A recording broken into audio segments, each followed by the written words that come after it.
بسم اللہ الرحمن الرحیم۔ شہر حیدرآباد کی مشہور و معروف دینی اقامتی ہمہ وقتی درسگاہ جامعہ انواریہ حیدرآباد انڈیا کے زیر اہتمام قرآن مجید کی تفسیر کے علاوہ حدیث شریف و فقہ کی مشہور و معروف صحاح ستہ کے بشمول تقریباً 25 کتابوں کی ویڈیو ریکارڈنگ کا سلسلہ شروع ہو چکا ہے۔ اسی کی ایک سنہری کڑی جامع ترمذی شریف کا درس بھی ہے جو سلسلہ وار جاری ہے۔ سب سے پہلے عربی عبارت پڑھی جائے گی اور اس کا ترجمہ کیا جائے گا، مختصر سی تشریح بھی بیان کی جائے گی تاکہ سمجھ کر اس پر عمل کرنے میں آسانی ہو۔ اللہ تعالیٰ سے دعا ہے کہ وہ ہم کو سننے اور سنانے سے زیادہ عمل کرنے کی توفیق عطا فرمائے، آمین۔ ابواب اللباس حدیث نمبر 1775 سے ہم آغاز کر رہے ہیں۔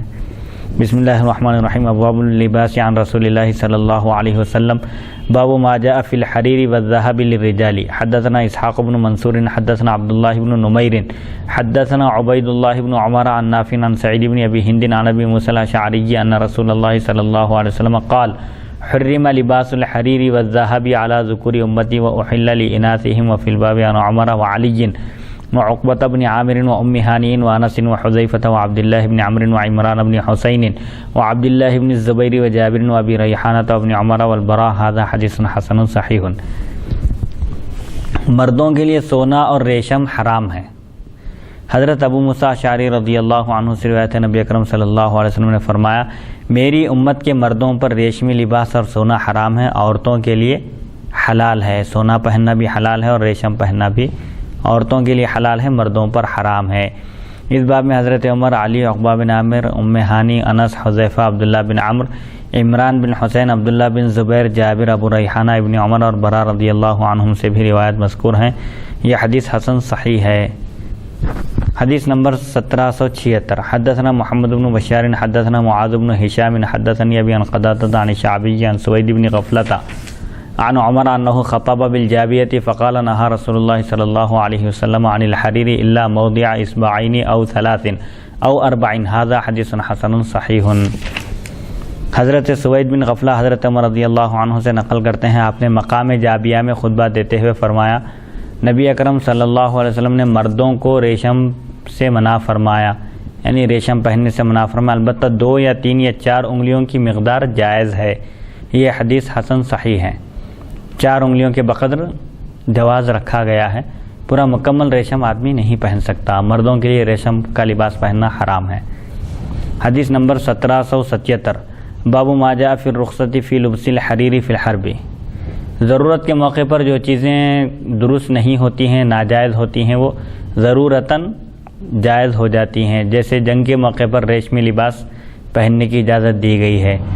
حدثنا محمود بن غیلان قال حدثنا عبد الصمد بن عبد الوارث حدثنا حمام حدثنا قتادة عن انس ان عبد الرحمن بن عوف والزبير بن العوام شكايا القمل الى النبي صلى الله عليه وسلم في غزاة لهما فرخص لهما في قمص الحرير قال ورأيته عليهما۔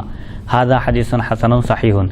حضرت انس رضی اللہ عنہ سے روایت ہے کہ حضرت عبد الرحمن بن عوف اور زبیر بن عوام رضی اللہ عنہما نے ایک غزوے میں نبی اکرم صلی اللہ علیہ وسلم کی خدمت میں جوئیں پڑنے کی شکایت کی، جو ان کو تکلیف پہنچا رہی تھی اس کی شکایت کی، تو آپ نے ان دونوں کو ریشمی قمیص پہننے کی اجازت مرحمت فرمائی۔ حضرت انس فرماتے ہیں میں نے ان دونوں کو یہ کرتے پہنے ہوئے دیکھا ہے، یعنی اگر کسی کو کوئی بیماری ہو جائے یا ایسی ضرورت پیش آ جائے جس کے ذریعے اس بیماری سے بچا جا سکتا ہے اور اس کا علاج کیا جا سکتا ہے، تو ایسی چیزیں بھی استعمال کرنے کی اجازت دی گئی ہے، جیسا کہ 2 صحابیوں کا واقعہ ہے۔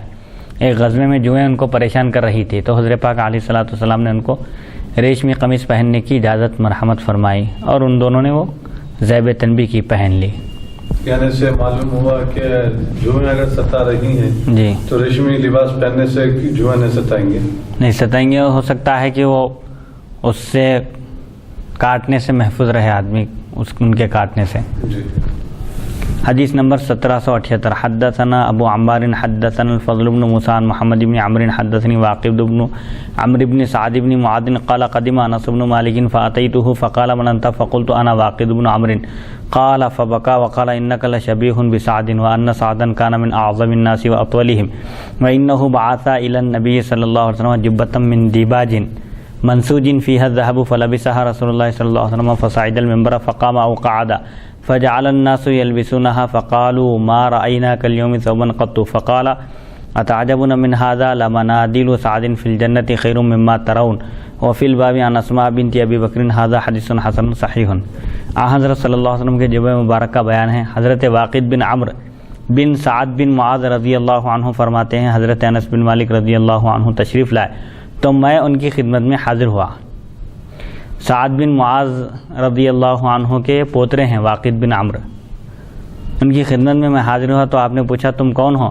میں نے عرض کیا میں واقد بن عمرو ہوں۔ راوی فرماتے ہیں یہ سن کر حضرت انس رو پڑے اور فرمایا تم حضرت سعد رضی اللہ عنہ کے ہم شکل ہو، اور حضرت سعد عظیم و طویل انسانوں میں سے تھے۔ صحابی کا مرتبہ بیان کیا جا رہا، اور ان کے پوترے ان کے ہم شبیہ تھے، ہم شکل تھے، صورت ان سے ملتی جلتی تھی۔ ایک مرتبہ انہوں نے حضرت سعد بن معاذ رضی اللہ عنہ نے نبی اکرم صلی اللہ علیہ وسلم کی خدمت میں ریشم کا ایک جبہ بھیجا جس میں سونے کا کام کیا گیا تھا۔ نبی اکرم صلی اللہ علیہ وسلم اسے پہن کر ممبر پر تشریف لائے، بیٹھے یا کھڑے ہوئے لوگ اسے چھونے لگے۔ ہم نے آج جیسا کپڑا کبھی نہیں دیکھا۔ لوگ دیکھ کر اس کو پسند کرنے لگے، تعجب کرنے لگے، اور چھو کر دیکھتے جس طرح بس کپڑوں کو دیکھا جاتا ہے تو چھو کر بھی دیکھنے لگے اور کہے کہ آج تک ہم نے ایسا کپڑا نہیں دیکھا۔ آپ نے فرمایا تم اس پر تعجب کرتے ہو؟ حضرت سعد رضی اللہ عنہ کے جنتی رومال اس سے بھی اچھے ہیں جو تم دیکھ رہے ہو۔ اس باب میں حضرت اسماء بنت ابو بکر رضی اللہ عنہما سے بھی روایت مذکور ہے، یہ حدیث حسن صحیح ہے۔ تو اس سے معلوم ہوتا ہے کہ جیسا کہ اوپر ایک حدیث گزری کہ ریشم مرد کے لیے 4 انگل کے بقدر جائز ہے، تو اسی طرح آپ دیکھیں گے شائع وغیرہ جو علماء اور حفاظ کو پہنائے جاتے ہیں اس میں بھی ریشم صرف جتنی مقدار میں جائز ہے اتنی مقدار میں ہی اس کو جوڑا جاتا ہے کپڑے کے ساتھ۔ تو یہاں پر حضور پاک علیہ الصلوۃ والسلام حضرت سعد رضی اللہ عنہ کا مرتبہ بیان کر رہے ہیں کہ جنت میں ان کو جو اللہ تعالیٰ کی طرف سے لباس عطا کیا جائے گا وہ اس دنیا کے لباس سے بھی بہت بہتر اور اچھے ہوں گے۔ جیسا کہ اس سے پہلے بھی گزر چکا کہ جنت کی نعمتوں کے بارے میں حضور پاک علیہ الصلوۃ والسلام نے فرمایا کہ جنت میں ایسی ایسی نعمتیں اللہ تعالیٰ نے فراہم کر رکھی ہیں کہ آج تک کسی کے نہ کانوں نے سنا ہے اور نہ ہی آنکھوں نے دیکھا ہے اور نہ ہی کسی کے دل میں اس کا خیال گزرا ہے، یعنی کوئی تصور بھی نہیں کر سکتے ایسی ایسی نعمتیں ہوں گی۔ تو اب حبیب مکرم صلی اللہ علیہ وسلم جو جبہ مبارک آپ جو ذیبتاً فرمائیں تو کیا اس میں صرف 4 انگل کہ اتنا ہی کچھ جو ہے جڑا ہوا تھا یا پورا جبہ مبارک ہی ریشم کا تھا؟ نہیں، پورا جبہ مبارک ریشم کا نہیں تھا، بلکہ منسوجن فیہ الذہب کے الفاظ آ رہے ہیں کہ اس میں سونے کو بھی، یعنی سونے کے تار وغیرہ بھی اس کے اندر لگا دیے گئے تھے اس میں، یعنی ریشم کو اور سونے کو بقدر جواز جتنی مقدار میں جائز ہے اتنی مقدار میں رکھا گیا تھا، ورنہ حضور پاک علیہ الصلوۃ والسلام ذیبتاً نہیں فرماتے تھے، اس کو پہنتے ہی نہیں تھے اگر وہ مکمل ریشم کا ہوتا تو۔ حدیث نمبر 1779 باب ما جاء فی الرخصۃ فی الثوب الاحمر للرجال۔ حدثنا محمود بن غیلان حدثنا وکیع حدثنا سفیان عن ابی اسحاق عن البراء قال ما رأيت من ذی لمة فی حلة حمراء احسن من رسول اللہ صلی اللہ علیہ وسلم له شعر يضرب منکبیہ بعید ما بین المنکبین لم یکن بالقصیر ولا بالطویل وفی الباب عن جابر بن سمرة وابی رمشة وابی جحیفة هذا حدیث حسن صحیح۔ مرد حضرات کو سرخ کپڑا پہننے کی اجازت ہے۔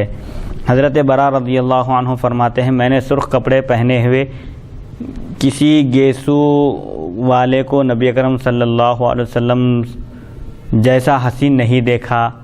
آپ کے بال مبارک کندھوں تک تھے، کندھوں کے درمیان کافی فاصلہ تھا، سینے مبارک کشادہ تھا، آپ نہ تو زیادہ پست قد تھے اور نہ زیادہ طویل قد کے تھے۔ اس باب میں حضرت جابر بن سمرہ، ابو رمسہ اور ابو جحیفہ رضی اللہ عنہم سے بھی روایت مذکور ہیں، یہ حدیث حسن صحیح ہے۔ اس حدیث سے شریف سے معلوم ہوتا ہے کہ مرد حضرات کو سرخ کپڑا پہننے کی اجازت ہے۔ سرخ معنی گہرا رنگ سمجھا، سرخ یعنی لال رنگ، ایک دم ڈارک نہیں، سرخ بس۔ اور جو صحابی بیان کر رہے ہیں کہ حضور پاک علیہ الصلوۃ والسلام سرخ لباس میں تھے تو اتنے حسین نظر آ رہے تھے کہ آپ جیسا حسین میں نے آج تک نہیں دیکھا تھا۔ اور پھر آپ کے گیسو کا بھی ذکر ہے اس میں اور آپ کے قد کا بھی ذکر ہے، کیا آپ کے بال کا بھی ذکر ہے۔ سینے مبارک کشادہ تھا، آپ نہ زیادہ پست قد تھے اور نہ زیادہ طویل قد کے تھے، لیکن جب سب لوگوں کے ساتھ چلتے تو سب سے آپ اونچے نظر آتے تھے، یہ آپ کا معجزہ ہے۔ یعنی میانہ قد تھے حضور پاک علیہ الصلوۃ والسلام۔ سبحان اللہ۔ حدیث نمبر 1780 باب ما جاء فی کراہیۃ المعصفر للرجال۔ حدثنا قتيبة حدثنا مالك بن انس عن نافع عن ابراهيم بن عبد الله بن حنين عن ابيه عن علي قال نهى رسول الله صلى الله عليه وسلم عن لبس القصي والمعصفر وفي الباب عن انس وعبد الله بن عمرو حديث علي حديث حسن صحيح۔ مردوں کے لیے قسم کے رنگے ہوئے کپڑے پہننے کی ممانعت، یعنی زعفرانی کلر وغیرہ اگر رنگا ہوا ہے تو ایسے کپڑے پہننا مردوں کے لیے درست نہیں ہے۔ حضرت علی رضی اللہ عنہ سے روایت ہے نبی اکرم صلی اللہ علیہ وسلم نے قصی اور قسم کے رنگے ہوئے کپڑے پہننے سے منع فرمایا۔ اس باب میں حضرت انس اور عبداللہ بن عمرو رضی اللہ عنہما سے بھی روایت مذکور ہیں۔ حدیث علی حسن صحیح ہے۔ حدیث نمبر 1781 باب ما جاء فی لبس الفرائی۔ حدثنا اسماعیل بن موسى الفزاری حدثنا سیف بن ہارون عن سلیمان التیمی عن ابی عثمان عن سلمان قال سئل رسول اللہ صلی اللہ علیہ وسلم عن السمن والجبن والفرائی فقال الحلال ما احل اللہ فی کتابہ والحرام ما حرم اللہ فی کتابہ وما سکت عنہ فهو مما عفا عنہ وفی الباب عن المغیرة هذا حدیث غریب لا نعرفه مرفوعا الا من هذا الوجه ورواه سفیان وغیره عن سلیمان التیمی عن ابی عثمان عن سلمان قوله وكأن الحدیث الموقوف اصح۔ پوستین پہننے کا بیان۔ جی پوستین یعنی آستین والے کپڑے۔ حضرت سلمان رضی اللہ عنہ سے روایت ہے نبی کرم صلی اللہ علیہ وسلم سے گھی، پنیر اور پوستین کے بارے میں پوچھا گیا تو آپ نے فرمایا حلال وہ ہے جسے اللہ تعالیٰ نے اپنی کتاب میں حلال فرمایا، اور حرام وہ ہے جسے اللہ تعالیٰ نے اپنی کتاب میں حرام قرار دیا، اور جس کے بارے میں سکوت اختیار کیا وہ معاف شدہ چیزوں میں سے ہے۔ جس کے بارے میں کچھ نہیں بیان کیا گیا سمجھو کہ وہ درست ہے، معافی شدہ ہیں۔ لیکن اس حدیث میں یہ نہیں جو ہے بتایا جا رہا ہے کہ حدیث میں جو ہے وہ تمہارے لیے حلال ہے، یا حدیث میں جو ہے وہ تمہارے لیے جن چیزوں کی اجازت دی گئی ہے وہ حلال ہے، اور جن چیزوں سے روکا گیا ہے، منع کیا گیا ہے وہ حرام ہے۔ جی تو یہاں جو بات اس حدیث میں بتائی جا رہی ہے کہ قرآن مجید میں جو اللہ عز و جل نے جو احکام تمہارے لیے نازل کیے ہیں، جی جس کو حلال کہا گیا ہے وہ حلال ہے، اور جو حرام بتایا گیا ہے وہ حرام ہے، تو پھر اس میں احادیث کا ذکر نہیں کیا گیا اس حدیث میں۔ جی یعنی قرآن میں جو کہا گیا ہے کہ بس قرآن جن چیزوں سے روکا اس سے رک جانا، جن کاموں کو کرنے کی اجازت دی ہے کہ بس وہ کرنا۔ یہ ایک حدیث شریف ہے، اس میں صرف اللہ کے حلال اور حرام کا ذکر ہے کہ اللہ نے جس کو حلال قرار دیا ہے وہ حلال ہے، اور جس کو حرام قرار دیا ہے وہ حرام ہے۔ لیکن اور دوسری کتابوں میں حدیث کی یہ حدیثیں بھی آئی ہے کہ حضرت پاک علیہ الصلوۃ والسلام نے فرمایا کہ میں تم میں سے کسی کو ایسا نہ پاؤں کہ وہ اپنے تخت پر بیٹھا ہوا ہے ٹیکا لگا کر، اور اس کے پاس احادیث شریفہ آئیں تو یہ کہتا ہے کہ ہم جو قرآن میں پایا اس کی اتباع کریں گے، اور حدیثوں میں اگر ذکر آیا ہے حلال اور حرام ہونے کا تو ہم اس کو نہیں مانیں گے۔ یہ جو منکرین حدیث ہے، جو صرف قرآن کو ہی مانتے ہیں اور احادیث شریفہ کو حجت نہیں مانتے، یہ ان لوگوں کا عقیدہ ہے۔ ورنہ حضرت عبداللہ بن مسعود رضی اللہ عنہ کا ذکر ہے کہ آپ فرماتے ہیں کہ حضرت پاک علیہ الصلوۃ والسلام وہ جو بالوں کو گوندنے والی عورتیں ہیں، اور جو دور جاہلیت کے طریقے اختیار کرنے والی ہے، گوند کر جیسے دور جاہلیت میں ہندو عورتیں وغیرہ وہ رنگتے تھے ہاتھوں کو، اور تو ایسے عورتوں کے بارے میں حضرت پاک علیہ الصلوۃ والسلام نے لعنت فرمائی ہے۔ تو حضرت عبداللہ بن مسعود رضی اللہ عنہ فرماتے ہیں میں ان عورتوں پر لعنت کیوں نہ کروں جن پر قرآن نے لعنت کی ہے۔ تو ایک صحابی آ کر پوچھے کہ بھئی قرآن میں کہاں ذکر ہے، ایسی عورتوں پر لعنت کا ذکر کہاں ہے قرآن میں؟ تو انہوں نے فرمایا کہ تم قرآن نے پڑھے وما آتاکم الرسول فخذوہ وما نہاکم عنہ فانتہوا، رسول اللہ صلی اللہ علیہ وسلم جن باتوں کا تمہیں حکم دے ان کو اختیار کرو، اور جن چیزوں سے منع کرو ان سے رک جاؤ۔ تو حضور کا روکنا، قرآن کا روکنا اور حضور کا روکنا ایک ہی ہے، کیونکہ ایک حدیث میں آیا ہے حضرت پاک علیہ الصلوۃ والسلام نے فرمایا سنو، جس طرح اللہ تعالی حرام قرار دیتا ہے کسی چیز کو، مجھ کو بھی اس کا اختیار دیا ہے اللہ نے کہ میں بھی حرام قرار دوں، یعنی میرا حرام قرار دینا ایسے ہی ہے جیسے اللہ کا حرام قرار دینا ہے۔ تو ایسے ہی مدینہ منورہ میں بھی آپ بتائیں کہ یہ حصہ حرم کا ہے، مکے میں یہ حصہ حرم کا ہے، اور میں فلاں مقام سے فلاں مقام تک حرم قرار دیتا ہوں، حرمت والا حصہ ہے وہ۔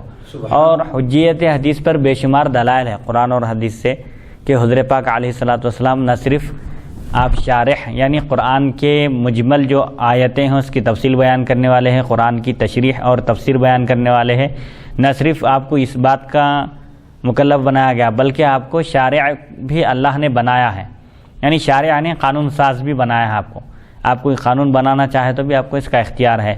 اسی لیے حج کے موقع پر جب آیت نازل ہوئی کہ لوگوں پر حج فرض ہے، حضور فرمائے تو ایک صحابی اٹھ کر عرض کیا کیا ہر سال فرض ہے؟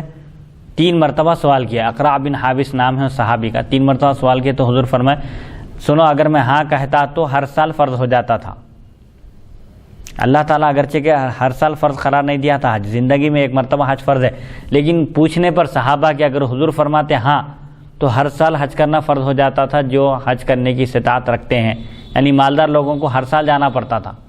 تو اس سے معلوم ہوتا ہے کہ حضرت پاک علیہ الصلوۃ والسلام کو اللہ تعالیٰ نے کسی چیز کو فرض قرار دینے کا بھی اختیار دیا ہے اور کسی کو حلال اور کسی کو حرام قرار دینے کا بھی یہ اختیار دیا ہے. اور قرآن پاک کی بھی بے شمار آیتیں ہیں، اللہ اور اس کے رسول کا ذکر ہے. سورہ توبہ میں بھی ہے وَلَا يُحَرِّمُونَ مَا حَرَّمَ اللَّهُ وَرَسُولُهُ، اور وہ لوگ ان چیزوں کو حرام قرار نہیں دیتے جس کو اللہ اور اس کے رسول نے حرام قرار دیا ہے. تو رسول کی طرف بھی اللہ نے نسبت کی ہے تحریم کی. اور ایک جگہ ہے نبی امی کے ذکر کے ساتھ حضرت پاک علیہ الصلوۃ والسلام کا کہ آپ کے اوصاف بیان کرتے ہیں. اللہ تعالیٰ فرماتا ہے یحل لہم الطیبات، وہ ان کے لیے پاکیزہ چیزوں کو حلال قرار دیتے ہیں. ویحرم علیہم الخبائث، اور ناپاک چیزوں کو ان پر حرام قرار دیتے ہیں. تو یہاں پر بھی تحریم اور تحلیل کی نسبت حضرت پاک علیہ الصلوۃ والسلام کی طرف کی گئی ہے. اور کسی حدیث میں ذکر نہیں آنے سے یہ لازم نہیں آتا کہ ایسا مسئلہ موجود ہی نہیں ہے. ذکر نہیں کرنے سے یہ لازم نہیں آتا کہ اس چیز کا وجود ہی نہ ہو، بلکہ قرآن پاک کی بے شمار آیتیں اور احادیث شریفہ سے بھی حدیث کا حجت ہونا ثابت ہے. اس باب میں حضرت مغیرہ رضی اللہ عنہ سے بھی روایت مذکور ہے. یہ حدیث غریب ہے، ہم اسے صرف مرفوعاً صرف اسی سند سے پہچانتے ہیں. سفیان ثوری نے اسے بواسطہ سلیمان تیمی اور ابو عثمان حضرت سلمان رضی اللہ عنہ سے ان کے قول کے طور پر نقل کیا، گویا کہ موقوف حدیث زیادہ صحیح ہے. مرفوع اس حدیث کو کہتے ہیں جس کی سند نبی اکرم صلی اللہ علیہ وسلم تک پہنچے، اور موقوف اس حدیث کو کہتے ہیں جس کی سند صحابی تک پہنچے، فلاں صحابی نے ایسا فرمایا. تو یہ کیا ہوں گی؟ یہ حدیث موقوف ہوں گی، صحابی پر موقوف ہے. اور مرفوع کا مطلب جس کی سند نبی اکرم صلی اللہ علیہ وسلم تک پہنچے، آپ کا فرمان ہے. حدیث نمبر 1782 باب ما جاء فی جلود المیتۃ اذا دبغت. حدثنا قتيبة حدثنا ليث يزيد بن ابي حبيب عن عطاء بن ابي رباح قال سمعت ابن عباس يقول ماتت شاة فقال رسول الله صلى الله عليه وسلم لأهلها هل لا نزعتم جلدها ثم دبغتموه فاستمتعتم به. وفي الباب عن سلمة بن المحبق وميمونة وعائشة. حديث ابن عباس حديث حسن صحيح وقد روي من غير وجه عن ابن عباس عن النبي صلى الله عليه وسلم نحو هذا، وروي عن ابن عباس عن ميمونة وروي عنه عن سودة. وسمعت محمدا يصحح حديث ابن عباس عن النبي صلى الله عليه وسلم وحديث ابن عباس عن ميمونة وقال احتمل أن يكون روى ابن عباس عن ميمونة عن النبي صلى الله عليه وسلم وروى ابن عباس عن النبي صلى الله عليه وسلم ولم يذكر فيه عن ميمونة. والعمل على هذا عند أكثر أهل العلم وهو قول سفيان الثوري وابن المبارك والشافعي وأحمد وإسحاق. دباغت شدہ چمڑے کا حکم. جو گائے کے بکرے کے جو چمڑے ہوتے ہیں اس کو دباغت دی جاتی ہے. جیسے آج کل جو طریقہ ہے نمک وغیرہ لگا کر اس کو دھوپ میں سکھا دیا جاتا ہے. آج کل وہ لیٹسٹ طریقے بھی اس کے ایجاد ہو چکے ہیں. بہرحال اس کے اندر جو بدبو ہے، تعفن ہے، وہ ختم ہو جائے، چاہے وہ دھوپ کے ذریعے ہو یا اس کے کیمیکل کے ذریعے، وہ چمڑا استعمال کے قابل ہو جاتا ہے، پاک ہو جاتا ہے. اس پہ چاہے تو نماز بھی پڑھ سکتے ہیں، نماز بھی پڑھی جا سکتی ہے. حضرت ابن عباس رضی اللہ عنہ فرماتے ہیں ایک بکری مر گئی تو نبی کریم صلی اللہ علیہ وسلم نے اس کے مالکوں سے فرمایا تم اس کا چمڑا اتار کر دباغت کیوں نہیں دے دیتے تاکہ اس سے نفع حاصل کرو. بکری تو مر گئی، گوشت نہیں کھا سکتے، لیکن اس کا چمڑا اتار کے دباغت دے دیے تو چمڑا پاک ہو جاتا ہے، استعمال کر سکتے ہو، بیچو یا اس کو استعمال کرو. بہرحال اس سے فائدہ اٹھانا درست ہے. لیکن بعض لوگ یہ بولتے ہیں، مطلب میں اہل علم سے تو نہیں سنا میں کسی عالم وغیرہ سے، لیکن بعض لوگ یہ بولتے ہیں کہ ایک کامن جو لوگ ہیں عام آدمی وہ یہ بولتے ہیں کہ بھائی وہ لفظ اگر جو ہے نا جانور کو ذبح نہ کیا جائے، وہ مر جائے، تو اس جانور کی کوئی چیز بھی استعمال کرنا حلال نہیں ہے. لیکن آج یہ حدیث سے یہ معلوم ہوا کہ چمڑا اس کا استعمال کر سکتے ہیں. جی، اس باب میں حضرت سلمہ بن محبق، میمونہ اور عائشہ رضی اللہ عنہم سے بھی روایت مذکور ہیں. حدیث ابن عباس حسن صحیح اور حضرت ابن عباس رضی اللہ عنہما سے مختلف سندوں سے اس کے ہم معنی مذکور ہے. حضرت ابن عباس رضی اللہ عنہما سے بواسطہ میمونہ حضرت ابن عباس رضی اللہ عنہما کی خالہ ہیں، اور سودا رضی اللہ عنہما بھی نبی اکرم صلی اللہ علیہ وسلم سے مروی ہے۔ امام ترمذی فرماتے ہیں میں نے امام بخاری سے سنا ہوا حضرت ابن عباس رضی اللہ عنہما کی روایت بلا واسطہ اور بواسطہ حضرت میمونہ رضی اللہ عنہا دونوں کو صحیح قرار دیتے ہیں۔ ابن عباس رضی اللہ عنہما کی عمر مبارک حضرت پاک علیہ الصلوۃ والسلام کے وصال کے وقت 12 یا 13 سال کے درمیان تھی، تو ان کی بعض حدیثیں حضرت پاک علیہ الصلوۃ والسلام سے براہ راست بھی مروی ہیں اور بعض حدیثیں صحابہ سے مروی ہیں۔ بیچ میں ایک واسطہ آ گیا کیونکہ وہ کم عمر تھے حضرت پاک علیہ الصلوۃ والسلام کے وصال کے وقت، تو براہ راست سنی ہوئی بھی حدیثیں ہیں اور بعض ایسی حدیثیں بھی ہیں جس میں دوسرے صحابہ کا واسطہ ہے، جیسے یہاں پر حضرت میمونہ رضی اللہ عنہا کا واسطہ ہے۔ تو امام بخاری ان دونوں حدیثوں کو صحیح قرار دیتے ہیں جو براہ راست روایت کرتے ہیں، اور جس روایت میں میمونہ رضی اللہ عنہا کا واسطہ ہے وہ دونوں بھی صحیح ہیں، اور فرماتے ہیں ہو سکتا ہے حضرت ابن عباس رضی اللہ عنہما نے بواسطہ میمونہ روایت کیا ہو اور ہو سکتا ہے بلا واسطہ روایت کیا ہو، دونوں بھی چیزوں کا احتمال ہے، دونوں چیزیں بھی ممکن ہیں۔ اکثر اہل علم کا اس حدیث پر عمل ہے۔ سفیان ثوری، ابن مبارک، امام شافعی، امام احمد اور امام اسحاق رحمہ اللہ اسی کے قائل ہیں کہ اگر جانور مر جائے تو اس کے چمڑے کو دباغت دے کر استعمال کیا جا سکتا ہے، چمڑے سے تو فائدہ اٹھایا جا سکتا ہے۔ لیکن اکثر اگر آپ دیکھیں گے دنیاوی اعتبار سے کہ 12-13 سال کے بچوں میں وہ شعور اور ذہن کی وہ پختگی، وہ صلاحیت، وہ کمال ایک ظاہری اعتبار سے اگر دیکھا جائے تو یہ بہت مشکل معلوم ہو رہا ہے، لیکن یہ صحابہ ہیں، صحابہ کی کرامت بھی ہو سکتی ہے۔ اور حضرت ابن عباس رضی اللہ عنہما میمونہ رضی اللہ عنہا کے بھانجے ہیں، بہن کے بیٹے ہیں، تو ایک حضرت پاک علیہ الصلوۃ والسلام کے مکان میں آرام کرتے تھے حضرت ابن عباس رضی اللہ عنہما بچپن میں۔ ایک مرتبہ آرام کیے تھے تو تہجد کی نماز کے لیے اٹھے حضرت پاک علیہ الصلوۃ والسلام اور ضرورت سے فارغ ہونے کے لیے تشریف لے گئے، تو آپ ضرورت سے فارغ ہو کر آنے تک آپ لوٹے میں پانی لا کر رکھے وضو کرنے کے لیے، تو حضرت پاک علیہ الصلوۃ والسلام ان کے اخلاق سے اور ان کی خدمت کے جذبے سے خوش ہو گئے۔ وضو کرنے کے بعد اب دونوں جب نماز کے لیے کھڑے ہوئے تو مسئلہ یہ ہے کہ امام کے ساتھ اگر ایک ہی مصلی ہو تو مصلی کو امام کے بالکل قریب کھڑے ہونے کا حکم ہے دائیں جانب، تو حضرت پاک علیہ الصلوۃ والسلام حضرت ابن عباس رضی اللہ عنہما کو اپنے دائیں جانب کھڑا کیے، لیکن وہ صحابی کا ایمان دیکھیے اور ان کا ادب اور ان کا احترام دیکھیے، حضرت پاک علیہ الصلوۃ والسلام کے قریب برابر تو بہت دور کی بات ہے، بالکل ایسا قریب ہونے کو بھی بے ادبی سمجھے اور بار بار نماز کی حالت میں پیچھے ہٹ رہے تھے، اور حضرت پاک علیہ الصلوۃ والسلام ان کو اپنے قریب کر رہے تھے، آگے بڑھا رہے تھے۔ نماز ہونے کے بعد حضرت پاک علیہ الصلوۃ والسلام سے پوچھا ایسا کیوں کیا آپ؟ تو بولے کہ میری یہ مجال نہیں کہ میں آپ کے برابر کھڑا ہو سکوں۔ تو حضرت پاک علیہ الصلوۃ والسلام ان کے حق میں دعا فرمایا، اللہ تعالیٰ سے دعا کیے کہ اللہم علمہ الکتاب والتأویل، تو اسی لیے آپ کا لقب حبر الامہ ہے، یعنی تمام امت کے آپ امام ہیں اور زبردست عالم ہیں۔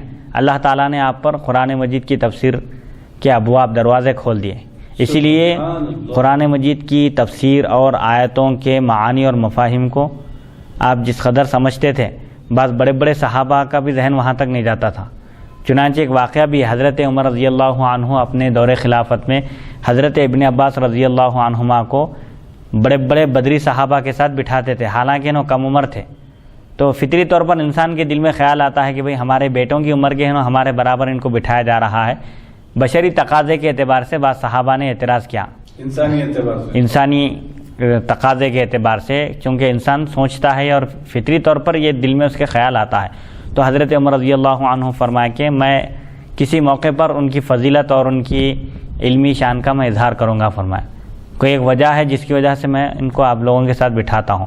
ایک مرتبہ حضرت ابن عباس رضی اللہ عنہما کو بلایا گیا تو آپ فرماتے ہیں کہ میں سمجھ گیا مجھے کیوں بلایا گیا ہے، میرا مقام و مرتبہ ان صحابہ کے سامنے ظاہر کرنے کے لیے ہی مجھے آج بلایا گیا ہے اور آج میرا امتحان ہے۔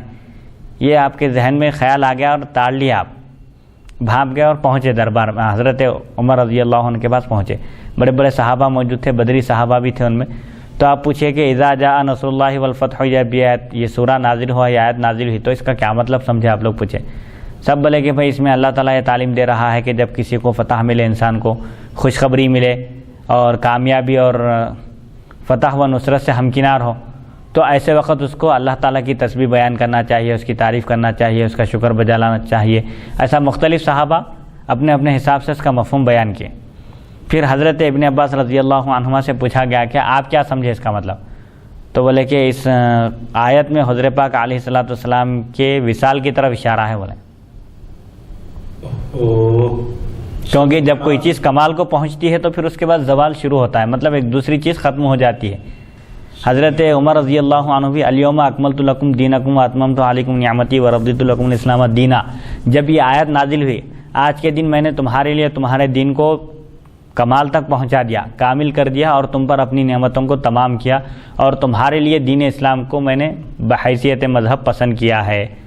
یہ آیت جب نازل ہوئی تو حضرت عمر رضی اللہ عنہ رو دیے. تو صحابہ پوچھے کہ بھئی یہ تو خوشی کا موقع ہے، آپ کیوں رو رہے ہیں؟ تو آپ فرمایا کہ ما بعد الکمال الا النقص، اب دین کمال کو پہنچ گیا ہے. حضور پاک علیہ الصلوۃ والسلام کے وصال مبارک کی طرف اشارہ ہے اس میں. بولے اور اس آیت کے نازل ہونے کے برابر 81 دن کے بعد حضور پاک علیہ الصلوۃ والسلام کا وصال مبارک ہوا. تو یہ جو تفاوت ہوتا ہے فہم میں، سمجھنے میں صحابہ کے، حالانکہ سب صحابہ عربی کی نسل ہے، پورے عرب کے رہنے والے ہیں، عرب میں پیدا ہوئے ہیں، ان کی تربیت وہیں ہوئی، اور عربی زبان میں جب قرآن نازل ہوا ہے تو ان کو سمجھنے کے لیے ہی نازل ہوا. ان کو اللہ تعالیٰ خود فرماتا ہے کہ ہم نے اس قرآن کو عربی میں اس لیے نازل کیا تاکہ تم سمجھو، تمہاری زبان میں نازل کیا. تو صحابہ میں بھی سب برابر نہیں ہیں قرآن کی تفسیر سمجھنے میں. اسی طرح ایک مرتبہ حضرت پاک علیہ الصلوۃ والسلام فرمایا کہ اللہ تعالیٰ نے ایک بندے کو اختیار دیا ہے دنیا اور آخرت کے درمیان کہ چاہے تو دنیا کو اختیار کرے چاہے تو آخرت کو. تو صحابہ بولے کہ بھئی ایک بندے کی صفت کا ذکر ہو رہا ہے، لیکن حضرت ابوبکر صدیق رضی اللہ عنہ جب یہ سنے تو رو دیا. آپ سے پوچھا گیا کہ بھئی یہ رونے کا موقع کیا ہے؟ ایک تو نعمت کا اظہار ہو رہا ہے یہاں پر، اللہ تعالیٰ کی طرف سے اختیار دیا جا رہا ہے. تو آپ فرمایا کہ جس بندے کو اختیار دیا جا رہا ہے اس بندے سے مراد حضرت پاک علیہ الصلوۃ والسلام کی ذات اقدس ہے. آپ اپنے وصال کی اطلاع دے رہے ہیں اس قول کے ذریعے فرمائے. تو صحابہ میں بھی تفاوت تھا قرآن مجید کو سمجھنے میں، اور حضرت ابن عباس فرق تھا ایک آیت کے مفہوم تک. اسی لیے مفسرین محدثین لکھتے ہیں کہ ایک ایک آیت کے 70,000 مفاہیم ہو سکتے ہیں.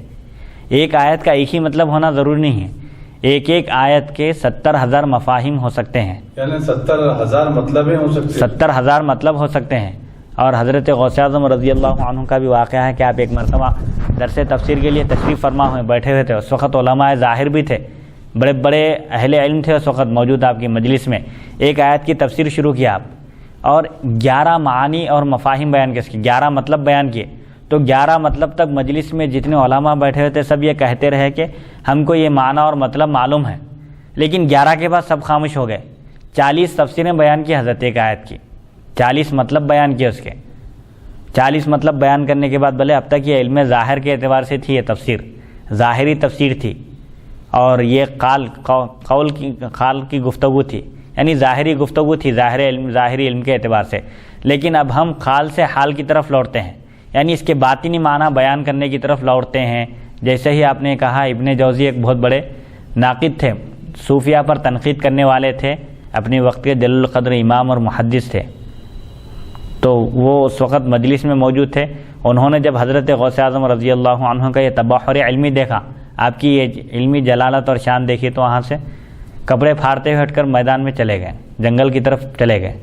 یعنی علم یہ سمجھ رہے تھے کہ اب تک ہم علم حاصل کر کے کہ یہی سب کچھ علم ہے. لیکن جب صوفیہ کی مجلس میں بیٹھے، اولیاء کی مجلس میں بیٹھے تو اندازہ ہوا کہ ہم کچھ بھی حاصل نہیں کیا اب تک. تو قرآن مجید کی جو تفسیر ہے حضرت ابن عباس رضی اللہ عنہما سے مروی، یہی معتبر اور مشہور تفسیر بھی ہے، اور بہت ساری آیتوں کی آپ نے تفسیر بیان کی ہے اور تفسیر کے اصول بھی بیان کیے گئے. تفسیر ابن کثیر کیا ہے؟ تفسیر کا نام کچھ ہے نا؟ نہیں، حضرت ابن عباس رضی اللہ عنہما کی تفسیر کا نام الگ ہے، المقیاس فی تفسیر ابن عباس.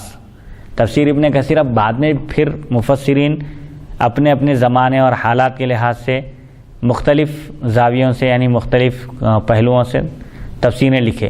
کسی کی تفسیر میں ادب غالب ہے تو کسی کی تفسیر میں فقہ غالب ہے، تو کسی کی تفسیر ایسی ہے کہ وہ قرآن اور حدیث سے انہوں نے مسائل بیان کیے ہیں. مطلب یہ ہے کہ ایک آیت ہے تو اس کی تشریح حدیث شریف میں کیا بیان کی گئی ہے آثار سے، یعنی احادیث شریفہ کے ذریعے اپنی باتوں کو انہوں نے پیش کیا ہے.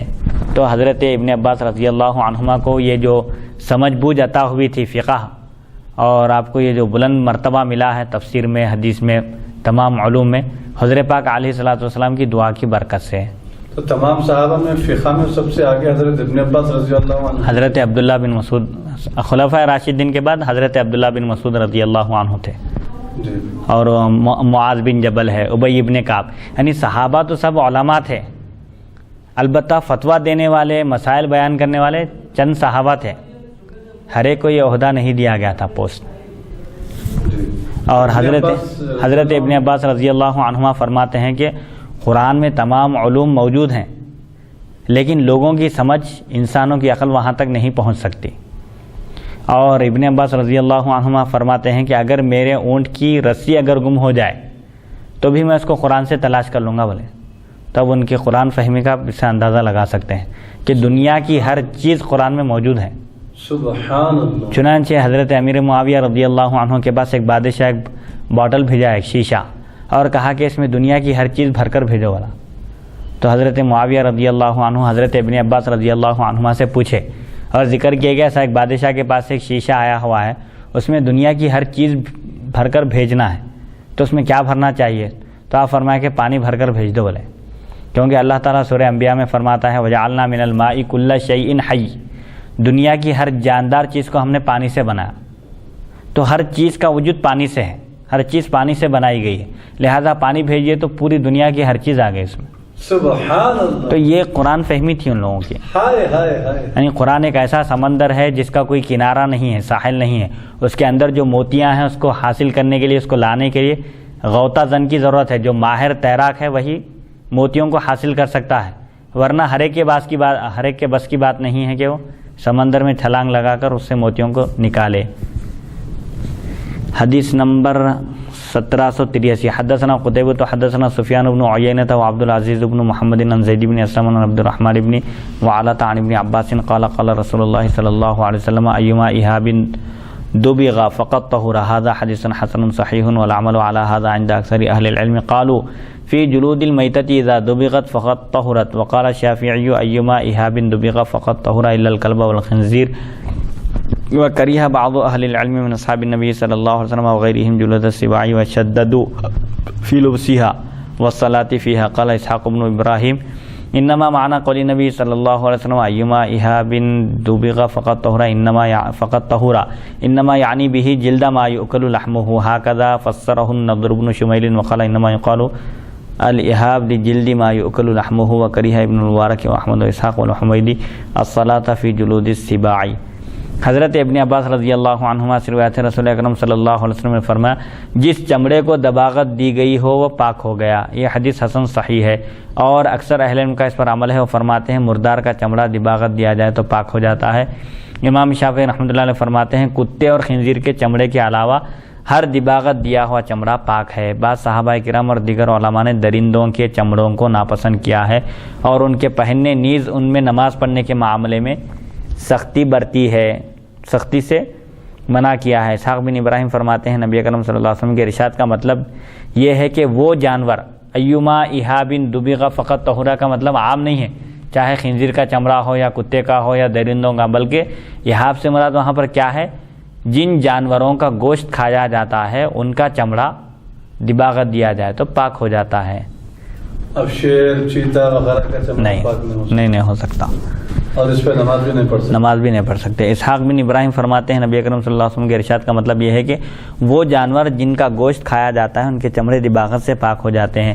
نضر بن شمیل نے اس کا یہی مطلب بیان کیا اور فرمایا احاب سے ان جانوروں کے چمڑے مراد ہیں جن کا گوشت کھایا جاتا ہے، یعنی جو جانور حلال ہیں. ابن مبارک، امام محمد، امام اسحاق اور حمیدی نے درندوں کی کھالوں پر نماز پڑھنے کو مکروہ کہا ہے. اب یہ لباس کے بیان میں درندوں کے چمڑوں کا ذکر کیوں آ رہا ہے؟ ہو سکتا ہے کہ بھئی کوئی چمڑے سے جانواز بنا لے، کوئی اور چیز بنا لے، پہننے کا کوٹ بنا لے، ایسی چیزیں ہو سکتی ہیں. کوٹ پہننا بھی جائز نہیں رہیں گا اس کے لیے. کا لیدر کوٹ جو آتے دیکھیں آپ، جی لیدر کوٹ آتے ہیں، تو لیدر کوٹ کس کے چمڑے کا ہوتا ہے؟ پتہ نہیں وہ کس کے چمڑے کا ہوتا ہے، اس پہ لکھا ہوا تو نہیں رہتا. لکھا ہوا نہیں رہتا لیکن آپ کو معلوم ہے، سمجھیے اعتماد کر کے لے رہے ہیں، بولا کہ حرام جانوروں کا نہیں ہے، اعتماد کر کے لے رہے ہیں تو کوئی حرج نہیں ہے اس میں. حرج نہیں، اگر معلوم ہو گیا تو پھر احتراز کرنے کی ضرورت ہے، بچنا پڑتا. جی ورنہ پھر وہ اگر پہن کے نماز پڑھیں گے تو پھر نماز نہیں ہوں گی. ہاں واجب الاعادہ ہوں گی نماز پہ، یعنی دوبارہ لوٹانا، دوبارہ نماز پڑھنا ضروری ہو جائے گا. حدیث نمبر 1384. حدثنا محمد بن ظریف الکوفی حدثنا محمد بن فضيل عن الأعمش والشيباني عن الحكم عن عبد الرحمن بن أبي ليلى عن عبد الله بن عكيم قال أتانا كتاب رسول الله صلى الله عليه وسلم ألا تنتفعوا من الميتة بإهاب ولا عصب. هذا حديث حسن. ويروى عن عبد الله بن عكيم عن أشياخ له هذا الحديث وليس العمل على هذا عند أكثر أهل العلم. وقد روي هذا الحديث عن عبد الله بن عكيم أنه قال أتانا كتاب رسول الله صلى الله عليه وسلم قبل وفاته بشهرين. سمعت أحمد بن الحسن يقول كان أحمد بن حنبل يذهب إلى هذا الحديث لما ذكر فيه قبل وفاته بشهرين وكان يقول هذا آخر أمر النبي صلى الله عليه وسلم. ثم ترك أحمد هذا الحديث لما اضطربوا في إسناده حيث روى بعضهم وقال عن عبد الله بن عكيم عن أشياخ من جهينة. حضرت عبداللہ بن حکیم رضی اللہ عنہ فرماتے ہیں ہمارے پاس حضرت صلی اللہ علیہ وسلم کا مکتوب گرامی پہنچا، خط پہنچا کہ مردار کے چمڑے اور پٹھوں سے نفع حاصل نہ کرو. یہ حدیث حسن ہے بواسطہ عبداللہ بن عکیم. ان کے شیوخ سے بھی حدیث مروی ہے، اکثر اہل علم کا اس پر عمل نہیں. حضرت عبداللہ بن عکیم سے مروی ہے کہ نبی اکرم صلی اللہ علیہ وسلم کے وصال سے 2 مہینے پہلے ہمارے پاس خط آیا. امام ترمذی فرماتے ہیں میں نے امام احمد بن حنبل رحمۃ اللہ علیہ سے سنا، وہ فرماتے تھے کہ میں نے امام احمد بن حسن رحمۃ اللہ علیہ سے سنا، وہ فرماتے تھے کہ امام احمد بن حنبل رحمۃ اللہ علیہ حدیث کے قائل تھے کیونکہ اس میں حضرت صلی اللہ علیہ وسلم کی وفات سے 2 مہینے پہلے کا ذکر ہے. وہ فرماتے تھے کہ یہ نبی اکرم صلی اللہ علیہ وسلم کا آخری حکم تھا. پھر امام احمد نے اس کی سند میں اضطراب کی وجہ سے اسے چھوڑ دیا کیونکہ بعض نے اس کو عبداللہ بن عکیم اور ان کے شیوخ کے واسطے سے جوہینہ سے روایت کیا ہے. مطلب یہ فرما رہے امام احمد بن حنبل رحمۃ اللہ علیہ کہ پہلے مردار کے چمڑے سے نفع اٹھانے کی اجازت دی گئی تھی اور کہا گیا تھا کہ بھائی جانور تو مردار ہے لیکن اس کے چمڑے کو اگر دباغت دو تو چمڑا پاک ہو جاتا ہے، اس کو استعمال فائدہ اٹھانے کی اجازت دی گئی تھی. لیکن پھر ایک صحابی یہ فرماتے ہیں کہ وصال اقدس سے 2 مہینے پہلے خط آیا جس میں حضور پاک علیہ الصلوۃ والسلام نے فرمایا کہ مردار سے کسی قسم کا فائدہ مت اٹھاؤ، نہ اس کے چمڑے سے اور نہ ہی اس کے پٹھوں سے، یعنی اس کی ہڈیاں وغیرہ بھی استعمال مت کرو. تو یہ حکم کیا ہو گیا؟ پہلے حکم کو ختم کر دیا. پہلے اجازت دی گئی تھی لہذا اب یہ حکم ناسخ ہو گیا، وہ منسوخ ہو گیا. جی. حدیث نمبر 1785 دوائیں وغیرہ جو طب میں اور میڈیکل فیلڈ میں اب وہ جانور جو حرام ہے تو اب اس کے جسم کے کسی حصے سے اگر کوئی دوا بنائی جا رہی ہو تو کیا وہ دوائیں کو استعمال کرنے کی شرعاً اجازت ہے پھر؟ جبکہ حدیث شریف میں تو یہ تعلیم دی جا رہی ہے کہ حرام جانوروں سے اگر کسی قسم کا کوئی جو ہے نا فائدہ حاصل نہیں کیا جا سکتا ہے. جی. کسی قسم کا کوئی فائدہ اٹھانا نہیں چاہیے. جی. تو دیکھیے اگر پہلی بات تو یہ ہے کہ اللہ تعالیٰ نے حرام میں شفا نہیں رکھی. اگر معلوم ہو گیا ہے تو پھر اس سے احتیاط کرنا چاہیے حرام دواؤں سے. ہاں اگر کوئی دیندار متقی پرہیزگار مسلمان ڈاکٹر ہے اور کوئی دوا ایسی ہے سمجھیے جس میں الکحل یا کوئی ایسی چیزیں ملائی جا رہی ہے جس سے بچنے کی ضرورت ہے تو اگر بحالت مجبوری اب ضرورات تبیح المحظورات، ضرورت کی وجہ سے جو چیز منع ہے شریعت میں اس کی بھی اجازت مل جاتی ہے. جیسے اگر کوئی مضطر ہے سمجھے 2-3 دن ہو گیا اس کو کھانے کے لیے کوئی حلال چیز نہیں ملی، اب اگر نہیں کھائیں گا تو مر جائیں گا. ملا تو کیا ملا؟ 2-3 دن کے بعد مردار ملا، مردار جانور ملا، گوشت ملا اس کا، بہرحال حرام چیز ملی تو شریعت اس کو اجازت دیتی ہے کہ اس کو کھا کر اپنی جان بچائے. تو یہ ضرورت کے تحت بعض چیزیں جائز جواز کے درجے میں آ جاتی ہیں لیکن ضرورتاً ہے، وہ ضرورتاً ہے. اب کوئی اتنا سخت پیاسا ہو گیا کہ اگر آپ پانی نہیں پیا تو مر جائیں گا اور پینے کے لیے کچھ بھی نہیں ہے شراب کے علاوہ، تو جب ضرورتاً ہے جی. یعنی آپ بیمار ہو گئے، آپ کو جو ہے دواؤں کی سخت ضرورت ہے. اب حلال جانوروں کے جسم کے حصوں سے کوئی دوا بنائی گئی لیکن وہ دواؤں سے آپ کو فائدہ نہیں ہوا تو پھر آپ مجبوراً جو جانور حرام ہے ناجائز ہے شرعی اعتبار سے لیکن آپ کی جان بچانے کے لیے اسی دوا میں اگر آپ کو جو ہے نا ڈاکٹر بول رہے ہیں کہ یہ اسی دوا میں آپ کو فائدہ ہے تو ایسی صورت میں پھر وہ دوا بھی استعمال کر سکتے ہیں. کب ہے یہ؟ اس کے علاوہ کوئی دوسری صورت نہیں ہے اب جی تو اس وقت اجازت ہے. جیسا کہ وہ ایک قبیلے کا واقعہ پیش آیا تھا نا، چند منافق لوگ تھے وہ حضرت پاک علیہ الصلوۃ والسلام کی خدمت میں حاضر ہوئے تو اونٹوں کا وہ دودھ پینے کی ان کو اجازت دیے. اچھا کھا پی کے کیا کرے وہ لوگ موٹے تازے ہو گئے اور بیمار ہو گئے، بلکہ وہ لوگ آگے لوگ مدینہ منورہ کی فضا ہوا ان کو سازگار نہیں ہوئی، بیمار پڑ گئے، بخار آ گیا. تو حضرت پاک علیہ الصلوۃ والسلام فرمایا کہ تم لوگ اونٹوں کا پیشاب پیو بولے. تو اب یہ اس حدیث سے ثابت ہوتا ہے کہ بھائی جانوروں کا پیشاب پینے کی اجازت دی گئی بیماری کا علاج کرنے کے لیے، لیکن یہ حدیث خاص ہے اونٹوں کے پیشاب کے ساتھ اور ایک قبیلے کے لوگوں کو آپ نے حکم دیا تھا. تو اس سلسلے میں محدثین فرماتے ہیں کہ آپ کو بذریعہ وحی بتا دیا گیا تھا کہ ان کی شفا اور ان کی بیماری کا علاج اسی میں ہے، اونٹوں کا پیشاب پینے میں۔ تو یہ اونٹوں کا پیشاب بلکہ یہ خاص حکم ہے، لیکن پھر اس کے بعد جو حدیث حضور پاک علیہ الصلوۃ والسلام کا جو ارشاد مبارک ہے کہ پیشاب سے بچو، پیشاب کے خطرے جسم پر اچھلنے سے بچو، گرنے سے، کیوں؟ اس لیے کہ اکثر عذاب قبر اسی سے ہوتا ہے۔ تو اس حدیث شریف میں بول عام ہے، کس کے پیشاب سے بچنے کا حکم ہے؟ انسان کے، جانور کے، ہر ایک کے پیشاب سے بچنے کا حکم ہے۔ تو اب اس میں اونٹوں کا پیشاب بھی آ گیا، لہٰذا آپ کوئی اونٹوں کے پیشاب کے ذریعے یا جانوروں کے ایسے حرام چیزوں کے ذریعے علاج نہیں کر سکتا، کیونکہ اللہ تعالیٰ نے پہلی بات تو یہ ہے کہ حرام میں شفا رکھی ہی نہیں۔ اللہ تعالیٰ نے جو بیماری بھی نازل کی ہے اتاری ہے، اس کا علاج رکھا ہے، لیکن حرام میں شفا نہیں ہے، یہ بات طے ہے۔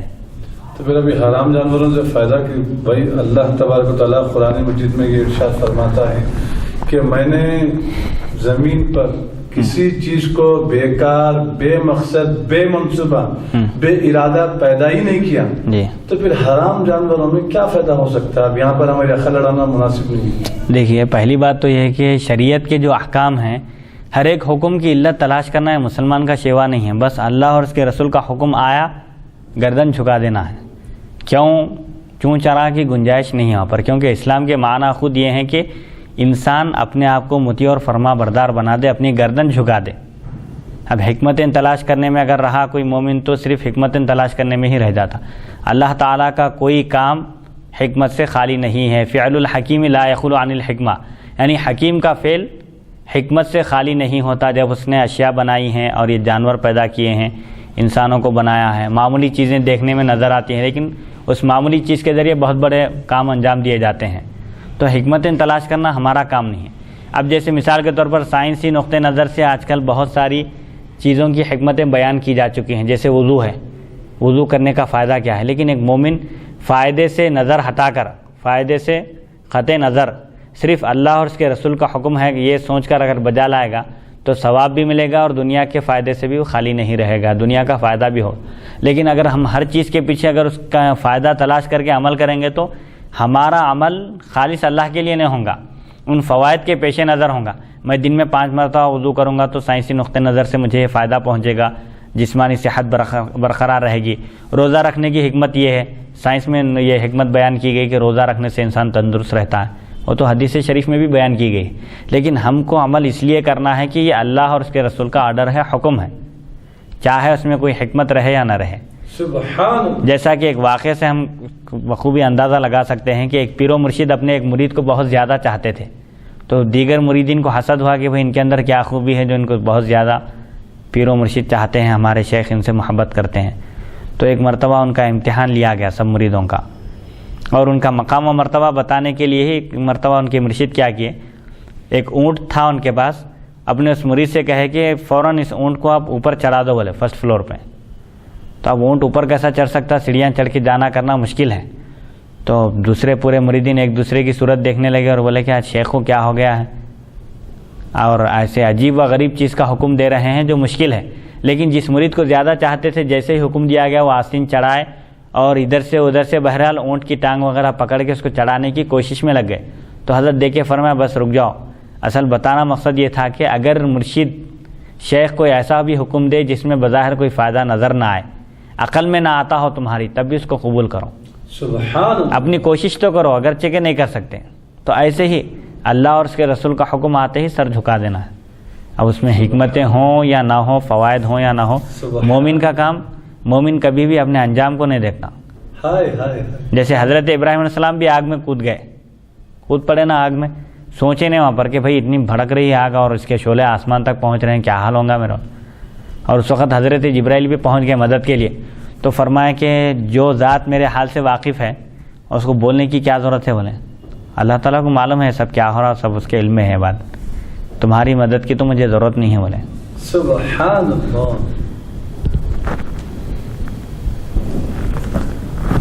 حدیث نمبر 1785، باب ما جاء فی کراہیت جری الازار، تہبند کو گھسیٹنے کی کراہیت، تہبند کو گھسیٹتے ہوئے چلنا، یعنی ٹخنوں کے نیچے پہن کر لہراتے ہوئے چل رہے ہیں، یہ مکروہ ہے۔ حدثنا الانصاری وحدثنا معن حدثنا مالک وحدثنا قتيبة عن مالك عن نافع وعبد الله بن دينار وزيد بن اسلم كلهم يخبرون عن عبد الله بن عمران عن عبد الله بن عمر ان رسول الله صلى الله عليه وسلم قال لا ينظر الله يوم القيامة الى من جرى ثوبه خيلاء وفي الباب عن حذيفة وابي سعيد وابي هريرة وسمرة وابي ذر وعائشة ووهيب بن مغفل حدیث ابن عمر حدیث حسن صحیح. حضرت عبداللہ بن عمر رضی اللہ عنہ سے روایت ہے، نبی اکرم صلی اللہ علیہ وسلم نے فرمایا اللہ تعالیٰ قیامت کے دن اس شخص کی طرف نظر رحمت نہیں فرمائے گا جو تکبر سے اپنا کپڑا گھسیٹتا ہوا چلے. اس باب میں حضرت حذیفہ، ابو سعید، ابو ہریرہ، سمرہ اور ابو ذر، عائشہ اور وہیب بن مغفل رضی اللہ عنہم سے بھی روایت مذکور ہیں. حدیث ابن عمر حسن صحیح ہے. تکبراً، غرور و تکبر کرتے ہوئے، فخر کرتے ہوئے اگر کوئی اپنے دامن کو گھسیٹتے ہوئے چلتا ہے لباس کو، تو اللہ تعالیٰ قیامت کے دن اس کی طرف نظر رحمت نہیں فرمائے گا. لیکن یہاں پر جو ہے بعض علماء کرام یہ فرماتے ہیں اس حدیث میں جو ہے نا کہ بھائی حضور اکرم صلی اللہ علیہ وسلم کے ارشاد مبارک ہے کہ وہ حصہ جو ٹخنوں کے نیچے لٹکا ہوا ہو جی تو اتنا حصہ دوزخ میں اس کو جلایا جائے گا. جی تو جب جلانے کی بات آ گئی تو بعض علماء کرام اس کو حرام بھی بولتے ہیں، بعض علماء کرام حرام کی خریب بولتے ہیں. جی تو بعض علماء کرام یہ بولتے ہیں کہ بھائی حضور اکرم صلی اللہ علیہ وسلم ٹخنوں کے نیچے کپڑا لٹکاتے ہوئے چلنے کو جو منع کیا ہے اس کا بیک گراؤنڈ الگ ہے. تو اس بیک گراؤنڈ کے پس منظر میں یہ بات حضور اکرم صلی اللہ علیہ وسلم نے بولی ہے، کہی ہے، فرمائی ہے اسی پس منظر میں. تو کیونکہ اب اس زمانے میں اس دور حاضر میں کوئی ایسا کپڑوں کو لٹکا کے جو ہے نا لڑاتے ہوئے پہن کے چلنے کو فخر اور غرور تکبر نہیں سمجھتے ہیں. تو اب ان کے لیے ایسا کپڑے جو ہے نا لڑا کے پہنتے ہوئے پہن کے چلنا جائز ہے اور پہننا استعمال کرنا درست ہے، بلکہ بعض علماء کرام کی ایسی رائے ہے. جی تو اب اس میں ہم کو کیا کرنا چاہیے، امت کے لیے اس میں کیا تعلیم ہے؟ کیونکہ اب اس میں علماء کرام کے ایک دو گروپ نے مختلف علماء کے مختلف جو ہے نظریات ہیں اس حدیث سے متعلق. اگر کوئی چیز مثال کے طور پر نشانی بن جائے تکبر کی، اس کے دل میں تکبر نہیں ہوگا، لیکن عام طور پر متکبرین کی چال چلن، ان کی روش اور ان کا طریقہ اس طرح ہو گیا ہے تو ان سے مشابہت ہونے کی وجہ سے تو احتیاط کرنا چاہیے. جیسے کوئی کپڑے لڑا کر چل رہا ہے لیکن تکبرہ نہیں ہے، وہ بس ایسے ہی چل رہا ہے، لیکن چونکہ تکبر کی نشانی ہے وہ آج اس دور میں شعار بن گیا ہے تکبر کا، کپڑوں کو لڑا کے چلنا. نوجوانوں کو دیکھے پینٹام پہنتے وہ نیچے سے پورا زمین پر جب چلتے ہیں وہ بغیر چپل کے تو تقریباً پوری مٹی وٹی لگ جاتی ہے.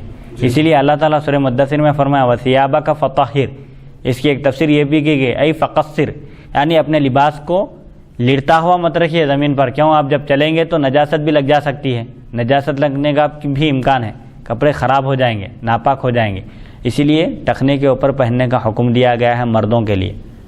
تو میں نے اب اس کا اندازہ اس سے یہ ہو رہا ہے کہ جب کپڑے لڑا کے اگر آپ پہن کر چلیں گے زمین پر سے تو نجاست اور گندگی لگیں گی. تو اللہ نے منع کیا ہے ویسا کپڑا پہننے سے، جی اس کے باوجود بھی آپ پہن رہے ہو تو یہ تکبر ہی چلا نا، تکبر ہی ہے. تو خطبہ ہوئی ہے نا اللہ و رسول کے حکم کی کوئی اہمیت نہیں ہے، معاذ اللہ آپ نے نعوذ باللہ من ذالک. جی ہاں نعوذ باللہ من ذالک. تو اس میں کیا ہے تکبر آ رہا ہے، تو تکبر آ ہی رہا ہے وہ تکبر کی نشانی ہی بن گئی ہے اس دور میں. اگر کسی کو تکبر کوئی یہ کہے کہ میں یہ تکبرن نہیں پہن رہا ہوں، اس کی بات کا اعتبار نہیں کیا جائے گا، کیونکہ یہ خود نشانی ہو گئی ہے اس دور میں تکبر کی. لہٰذا ٹخنے کے اوپر پہننا سنت ہے اور جو احادیث شریفہ میں آیا ہے اس کے حساب سے چلنے کی ضرورت ہے، اتباع کرنے کی ضرورت ہے. اب اس میں تعویل، مومن ہیلے اور بہانے تلاش نہیں کرتا. اللہ اور اس کے رسول کا حکم آ گیا، سر آنکھوں پر عمل. صحابہ کرام کا جو جذبہ تھا عمل کرنے کا، ایک ایک بات، ایک ایک حکم ہزاروں میل کا سفر طے کر کے جا کے معلوم کرتے تھے. اگر نہیں معلوم ہوتا تھا، نہیں معلوم اگر ہوتا ان کو تو فوراً جا کر معلوم کرتے تھے. براہ راست اگر کوئی سنے ہیں حدیث تو جا کر ان سے معلوم کرتے تھے، فکر ہوتی تھی. لیکن آج مسائل بیان کرنے کے باوجود لوگوں کو فکر نہیں ہے عمل کرنے کی. اور صحابہ اکرام کو اگر کوئی مسئلہ معلوم نہیں ہوتا تو فوراً رجوع ہوتے تھے، جو جانتے تھے ان سے رجوع ہو کر اس پر عمل بھی کرتے تھے. تو انسان کے اندر ہٹ دھرمی ضد نہیں ہونا چاہیے. بس شریعت کے یہ احکام ہیں، کیوں ایسا، کیوں پہلے ایسا کیوں تھا، اب کیوں ایسا ہے، کچھ نہیں. بس حالات بدلو، زمانہ بدلے، کچھ بھی ہو جائے، جو قوانین ہیں اسلام کے وہ کبھی بھی بدلنے والے نہیں ہیں. سبحان اللہ. اصول نہیں بدل سکتے اسلام کے. بے شک ایک قاعدہ بتا دیا گیا، اب اس کے تحت آپ ہزاروں مسائل کا استنباط کرو. امام اعظم ابو حنیفہ رحمۃ اللہ علیہ جو مسائل نکالے ہیں قرآن اور حدیث کی روشنی میں 83,000 مسائل نکالے آپ. تو اس سے فقہائے کرام جو محنت کیے ہیں قرآن اور حدیث کو سامنے رکھ کر اس کو جو سمجھے ہیں، جن صحابہ سے ان کی ملاقات تھی اور جو مزاج کو سمجھے ہیں، صحابہ سے جو سیکھے ہیں، اسی کو بیان کیا وہ لوگ. اس میں فقہ کی کتابوں میں ملے گا آپ کو یہ مسئلہ کہ ٹخنے کے اوپر ہونا چاہیے پائجامہ، مردوں کو ٹخنے کے اوپر پہننے کا حکم دیا گیا. اس سے ایک بات جو ہے سکھا دی گئی ہے امت کے لیے، ایک تعلیم جو دی گئی ہے اس حدیث مبارک میں، لیکن اسی حدیث سے اور کئی جو ہے مسائل معلوم ہو رہے ہیں. ایک طریقہ بتلا دیا گیا ہے کہ کوئی بھی کام اگر تکبر کی نیت سے کر رہے ہو تو پھر وہ حرام ہو جائے گا. اس کی ایک مثال میں آپ کو ایسی دوں گا. ہمارے رشتہ داروں میں غالباً میں نام تو نہیں لوں گا رشتہ داروں کا، لیکن جو ہے نا وہ بولنا یہ چاہیے کہ گجرات میں رہتے ہیں. ایک ہمارے رشتہ دار ہے جو گجرات میں جو ہے وہ رہتے ہیں، تو ان کے ایک بھائی صاحب جو ہے نا 1.25 کروڑ روپے کا مکان بنائے. 1,25,00,000 میں غالباً آج سے 10 سال پہلے کی بات عرض کر رہا ہوں آپ سے، یعنی 2003. اب تو یہ 2013 چل رہا ہے، تو میں 2003 کی بات کر رہا ہوں. تو 2003 میں 1,25,00,000 کا مکان بنائے ان کے بڑے بھائی. تو حالانکہ ان کا مکان پہلے سے، دوسرے جو چھوٹے بھائی ہیں ان کا مکان پہلے سے اچھا خاصا خوبصورت بنا ہوا ہے. ٹھیک ہے، الحمدللہ بہترین مکان، کسی قسم کی کوئی کمی نہیں ہے اس میں. لیکن انہوں کیا کریں، میرے بھائی 1,25,00,000 کا مکان بنائے، میں اس سے زیادہ قیمت والا مکان بناؤں گا بول کے پورا مکان توڑ کے انہوں 80 نیا مکان بنائے اور اس سے 30-40 لاکھ روپے زیادہ لگا کے بنائے. اچھا، تو اسی طریقے سے اب یہ خود بخود کیا ہے کہ تکبر کی نیت سے آپ یہ کام کر رہے ہیں. تفاخر آ گیا، سمجھے، ایک دوسرے پر فخر کرنا. حضور فرمانا قیامت کی ایک نشانی یہ بھی ہے کہ لوگ بلڈنگاں بنائیں گے اور فخر کریں گے. کوئی 1 کروڑ کا بنایا تو دوسرا 2 کروڑ، کوئی 50 منزلہ بنایا تو 100 منزلہ بنا کر بتا رہا. یعنی دین میں یہ مسابقات، یہ کمپٹیشن نہیں ہوگا، صرف دنیاوی چیزوں میں ہوگا. اگر دین میں ہوا تو جائز ہے، دین میں ہونا چاہیے، یہ تو ہونا چاہیے اور پسند بھی کیا گیا. لیکن یہ دنیاوی کاموں میں. اور یہ بھی فرمایا حضور کے لوگ مساجد بنا کر مساجد پر فخر کریں گے، ہماری مسجد ایئر کنڈیشن ہے، ہماری مسجد عالیشان ہے. ایسی مسجد پورے حیدرآباد میں یا پوری دنیا میں کہیں نہیں ہے. مسجد نہیں ہونا، ویسے عبادت کی روح ہونا ہے. اصل عبادت کی روح ختم ہو گئی. خوشی اور خضوع تو ایک زمانہ ہو گیا، سمجھے، رخصت ہو گئے. جو پہلے کے لوگ جو نماز ادا کرتے تھے ان کی نماز میں جو خوشی و خضوع تھا، اخلاص تھا، للہیت تھی، آج صرف رسمی رہ گئی ہے نماز. جیسے علامہ اقبال فرماتے ہیں کہ رہ گئی رسم اذان، روح بلالی نہ رہی. اذان تو وہی ہو رہی ہے جو حضور پاک علیہ الصلوۃ والسلام کے عہد مبارک میں ہوتی تھی، لیکن اس کی روح ختم ہو گئی. بس اذان دے رہے ہیں، نماز پڑھ رہے ہیں اور چلے آ رہے ہیں، اس کے معنی اور مفہوم پر کوئی غور نہیں کر رہے ہیں. رہ گئی رسم اذان، رسمن ایک رسم جاری ہے بلکہ دے رہے ہیں اذان. روح بلالی نہ رہی. حضرت بلال رضی اللہ عنہ کی روح کہاں لائیں گے؟ ان کی اذان میں جو سوز و گداز تھا وہ کہاں سے لائیں گے؟ فلسفہ رہ گیا، تلقین غزالی نہ رہی. مطلب یہ ہے کہ علماء جو تھے حقیقی اور جو اللہ والے تھے وہ تو گزر گیا، صرف نام کے مسلمان رہ گئے، سمجھیے.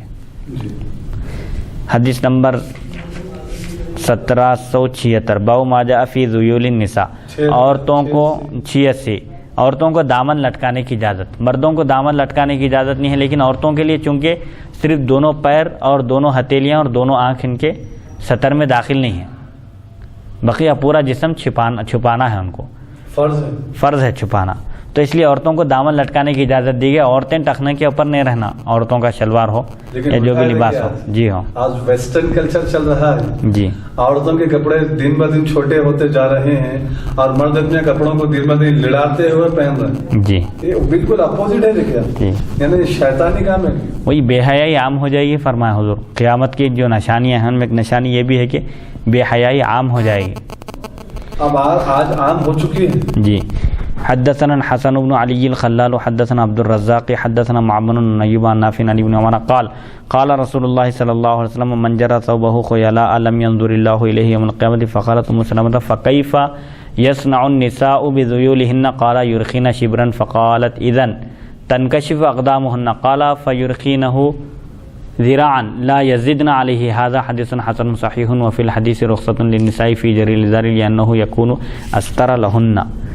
حضرت ابن عمر رضی اللہ عنہما سے مروی ہے، رسول اکرم صلی اللہ علیہ وسلم نے فرمایا جو شخص تکبر سے کپڑا گھسیٹ کر چلے اللہ تعالیٰ قیامت کے دن اس کی طرف نظر رحمت نہیں فرمائے گا. اب اس سے بڑھ کر اور کیا بدبختی ہوں گی؟ بولیے اللہ تعالیٰ جب نظر رحمت نہیں فرمائے گا تو ان کہاں جائیں گا؟ اللہ کے سوا کوئی ہے ہی نہیں اس کو پناہ دینے والا. اور وہ بھی آخرت میں تو اور سخت. سب کی توجہ اسی کی طرف ہوں گی، جب تو مرکز ہوں گا سب کے لیے. تو اس وقت اس کا کیا حال ہوگا؟ حضرت ام سلمہ رضی اللہ عنہا نے عرض کیا عورتیں اپنے دامنوں کا کیا کریں؟ یہ جو حکم بیان کیا جا رہا ہے کہ گھسیٹ کر چلنے سے اللہ تعالیٰ اس کی طرف نظر رحمت نہیں فرمائے گا، تو عورتوں کو کیا کرنا چاہیے؟ آپ نے فرمایا یہ ایک بالش لٹکا لیں۔ عرض کیا اس صورت میں ان کے قدم کھل جائیں گے، قدم نظر آ جائیں گے، جبکہ قدم بھی عورت میں ہیں، ستر ہے، چھپانا ہے۔ رسول اکرم صلی اللہ علیہ وسلم فرمایا ایک ہاتھ لٹکائیں، لیکن اس سے زیادہ نہ لٹکائیں۔ بالکل ایسا پہن رہے ہیں عورتیں کہ وہ شادیوں میں ادھر ادھر دیکھیں گے، اب عورتوں کو کپڑے اٹھا لے کے پھرنا پڑتا انہوں کو، ساڑیاں ہوں یا جو بھی لباس پہنتے ہیں پورا ایسا لڑتا ہے نیچے، خراب ہو جاتا، تو ایک دم اتنا وہ نہیں ہونا، ان کے ٹخنے چھپ گئے جیسا لباس ہونا ہے۔ یہ حدیث حسن صحیح ہے۔ اس حدیث میں عورتوں کو تہبند وغیرہ لٹکانے کی اجازت ہے، کیونکہ یہ ان کے لیے زیادہ پردے کا باعث ہے۔ زیادہ پردے کا باعث ہے مطلب یہ ہے کہ زیادہ پردے کا ذریعہ ہے، زیادہ پردے کا ذریعہ ہے، ان کی ستر پوشی ہوتی ہے اس سے۔ اور بہتر یہ ہے کہ عورتوں کو اگرچہ کہ ہتھیلیاں ہاتھ دکھانے کی اجازت ہے، اگر نظر آئے تو وہ ستر میں نہیں ہے، لیکن پھر بھی اگر وہ اپنے ہاتھوں میں گلوزز وغیرہ پہن لے تو یہ اور بہت بہتر ہے، اچھا ہے۔ حدیث نمبر 1788 باب ما جاء فی لبس الصوفی۔ حدثنا احمد بن منیع حدثنا اسماعیل بن ابراہیم حدثنا ایوب بن حمید بن ہلال عن ابی بردۃ قال اخرجت الینا عائشۃ کسان ملبدا وازارا غلیظا فقالت قبض رسول اللہ صلی اللہ علیہ وسلم فی هذین وفی الباب عن علی بن مسعود وحدیث عائشہ حدیثا حسن صحیح۔ اونی کپڑا پہننے کا بیان۔ حضرت ابو بردہ رضی اللہ عنہ فرماتے ہیں حضرت عائشہ رضی اللہ عنہ نے ہمیں ایک پیوند لگی ہوئی چادر اور موٹا تہبند نکال کر دکھایا اور فرمایا ان دو کپڑوں میں نبی اکرم صلی اللہ علیہ وسلم کا وصال مبارک ہوا۔ اس باب میں حضرت علی اور ابن مسعود رضی اللہ عنہما سے بھی روایت مروی ہے، حدیث عائشہ حسن صحیح ہے۔ حضرت پاک علیہ الصلوۃ والسلام جو دونوں عالم کے مالک اور مختار ہیں، آپ کا لباس کیسا سادہ تھا؟ سادگی میں ہی انسان کی عزت ہے اور اس کا مقام و مرتبہ ہے۔ اللہ تعالیٰ کو سادگی پسند ہے، عاجزی و انکساری اور تواضع، اور اونی کپڑا تھا وہ۔ صوفیہ کرام اسی لیے جو اونی لباس پہنتے ہیں اس کی ایک حکمت یہ بیان کی گئی ہے۔ صوفیہ کو صوفیہ کیوں کہتے ہیں؟ بہت ساری اس کی توجیحات اور اقوال بیان کیے گئے کہ صوفی کو صوفی کیوں کہا جاتا ہے۔ بعض لوگوں نے کہا کہ وہ سب سے مشتق ہے، سب سے بنا صوفی، کیونکہ صوفیہ ہمیشہ پہلی صف میں نماز ادا کرتے ہیں اور اللہ کے حضور سب سے پہلی صف میں ہوتے ہیں، اسی لیے ان کو صوفی کہا جاتا ہے۔ بعض لوگوں نے کہا اصحاب صفہ کی طرف نسبت کرتے ہیں ان کو صوفی کہتے ہیں، اور بعض لوگوں نے کہا کہ چونکہ وہ اونی لباس پہنتے ہیں، اونی لباس پہننے کی وجہ یہ ہے کہ ایک تو وہ دیر پا ہوتا ہے، جلدی نہیں پھٹتا اور جلدی میلا نہیں ہوتا، تو اس سے وقت بچ جاتا ہے ان کو کپڑے بدلنے کا، کپڑے دھونے کا، اس میں اور عبادت کر سکتے ہیں۔ اس وجہ سے وہ لوگ اونی لباس اختیار کرنے سے اس لباس کی طرف نسبت کر کے ہی ان کو صوفی کہا جانے لگا۔ صوف سے صوفی ہے اونی لباس پہننے والے، آگے چل کر یہ ان کا لقب ہی بن گیا، نام پڑ گیا سمجھے صوفیہ کا۔ جی۔ حدیث نمبر 1759 حدثنا علی بن حجر حدثنا خلف بن خلیفۃ عن حمید الاعرج عن عبد الله بن الحارث عن ابن مسعود عن النبي صلی اللہ علیہ وسلم قال كان على موسى يوم كلمه ربه كساء صوف وجبة صوف وكمة صوف وسراويل صوف وكانت اعلاهم من جلد حمار ميت۔ هذا حديث غريب لا نعرفه الا من حديث حمید الاعرج، وحمید هو ابن علی الاعرج منکر الحديث، وحمید بن قیس الاعرج المکی صاحب مجاہد ثقۃ القمۃ والقلنسوۃ الصغیرۃ۔ حضرت عبداللہ بن مسعود رضی اللہ عنہ سے مروی ہے نبی اکرم صلی اللہ علیہ وسلم نے فرمایا جس دن حضرت موسیٰ علیہ السلام نے اللہ تعالیٰ سے شرف ہم کلامی حاصل کیا، جس وقت اللہ تعالیٰ نے موسیٰ علیہ السلام کو شرف بخشا ہم کلامی کا، تو اس دن حضرت موسیٰ علیہ السلام پر اونی چادر، اونی جبہ، اونی ٹوپی اور اونی پائجامہ تھا، اور آپ کی جوتیاں مرے ہوئے گدھے کی کھال کی بنی ہوئی تھیں۔ یعنی موسیٰ علیہ السلام بالکل صوفی لباس میں تھے اس وقت، جیسے اب صوفیہ جو پہنتے ہیں ان کا کپڑا، تو اونی جبہ پہنے ہوئے تھے، شملہ بھی تھا اور پائجامہ جو تھا وہ بھی ان کا تھا، اور جوتے پہنے ہوئے تھے۔ یہ حدیث غریب ہے، ہم اسے صرف حمید اعرج کی روایت سے پہچانتے ہیں، اور یہ ابن علی اعرج منکر الحدیث ہیں، اور حمید بن قیس اعرج مکی صاحب مجاہد ثقہ ہیں۔ اور کما کہتے ہیں چھوٹی ٹوپی کو، چھوٹی ٹوپی یعنی سر پر ان کے جو ٹوپی پہنے ہوئے تھے وہ بھی اون کی بنی ہوئی تھی۔ یہ عاجزی کا اور تواضع کا لباس ہے، اور اللہ تعالیٰ کو بندے کی عاجزی اور تواضع بہت پسند ہے۔ انبیاء کا بھی یہی طریقہ رہا، عاجزی و انکساری، تواضع، اور انہوں نے اپنی امت کو تعلیم بھی تواضع ہی کی دی ہے کہ جو تواضع کرتا ہے اللہ تعالیٰ اس کو بلند کر دیتا ہے، اور جو تکبر کرتا ہے اللہ تعالیٰ اس کو گرا دیتا ہے۔ تو تکبر بندے کو زیب نہیں دیتا بندے کو، بندے کے لیے مناسب نہیں ہے غرور کرنا، تکبر کرنا، کیونکہ کبر تو اللہ کی شان ہے، تکبر اس کے لیے سزاوار ہے۔ حدیث نمبر 1790 باب ما جاء فی العمامۃ السوداء، سیاہ امامے کا بیان۔ حدثنا محمد بن بشار حدثنا عبد الرحمن بن مہدی عن حماد بن سلمۃ عن ابي الزبير عن جابر قال دخل النبي صلى الله عليه وسلم مكة يوم الفتح وعليه عمامة سوداء وفي الباب عن عمرو بن حريث وابن عباس وركانة حديث جابر حدیث حسن صحیح۔